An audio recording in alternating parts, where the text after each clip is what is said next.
Mr. Steinman, when we talk about the credit extension to individuals that remain subdued at a 2.74% trailing inflation, can we, or can you, Okay. rather, explain that to us? I hope everybody has now gone and fetched their cup of coffee, but here, because here comes the juicy part.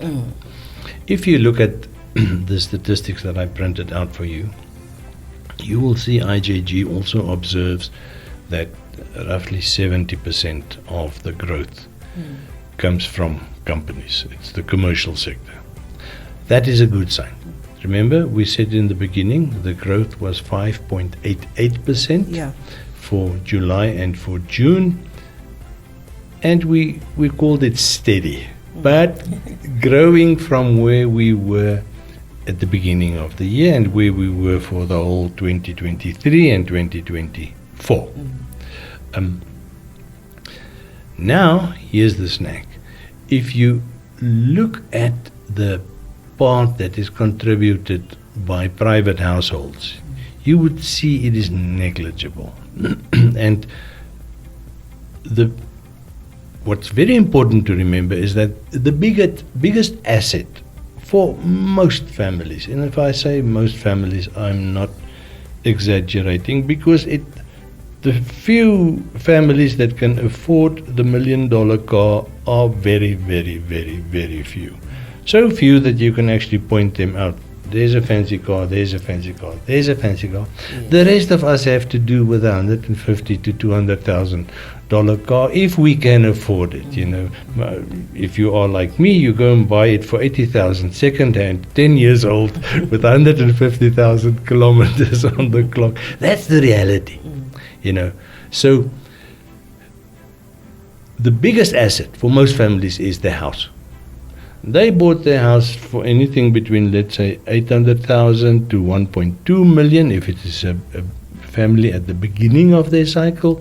In the middle years, maybe 1.2 to 2 million, and later in their life, if they save well and if they upgrade their housing, they go to the 2.5 million to 3 million category. You know, so that's more or less a very quick breakdown of the housing thing. Now you will see there that mortgage credit basically didn't grow. Steady, but not steady in a good sense. Steady because it's absent. And what does that tell you? This is very important. If you look at the housing market, remember this is now mortgage credit for private individuals. It means houses, homes for families. So there has to be a mother and a father, and both of them have to work and have to have an income. Otherwise, they can't pay 1.1 million, or they won't get a loan for 1.1 or 1.2 million from the bank. Now, if mortgage credit isn't growing, it is for only two reasons. First of all, people cannot afford it.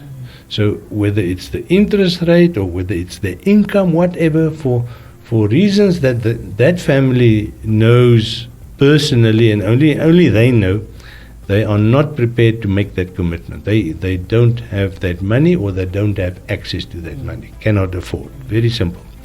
The second thing is, if they bought a house in 2017, 2018, 2019, and let's say they in the category where they pay 1.2 million for it, and they have to now sell it, or they want to sell it, and there are also various reasons.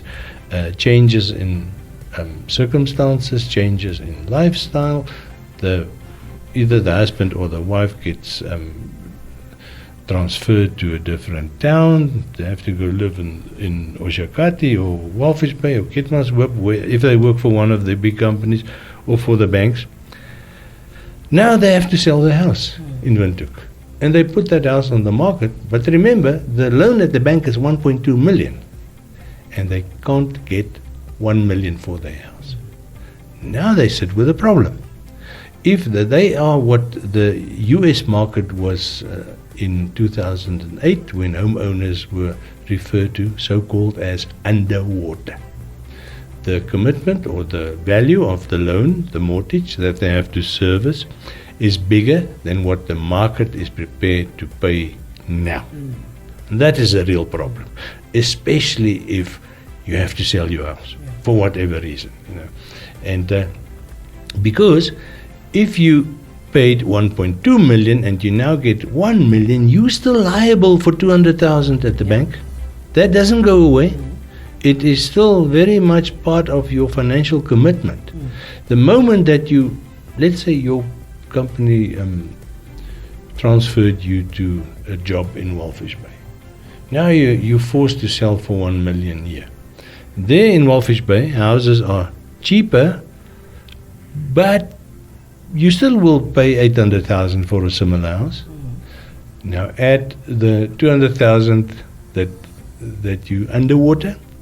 You see, you're still liable for 1 million, and this is the whole problem. So it's either that families cannot afford it. That is why houses are not selling. There is no movement in the private mortgage market, or private residential market, or that if they sell, they will be making a loss. And these two prevent any significant growth in transactions in the housing market, and you see it very, very clearly in the PSCE statistics. Definitely, and I can certainly say that I have seen that. The market to sell now is not good at all. But on that note, we unfortunately have to say goodbye. Thank you so much for keeping it locked to the Power Station.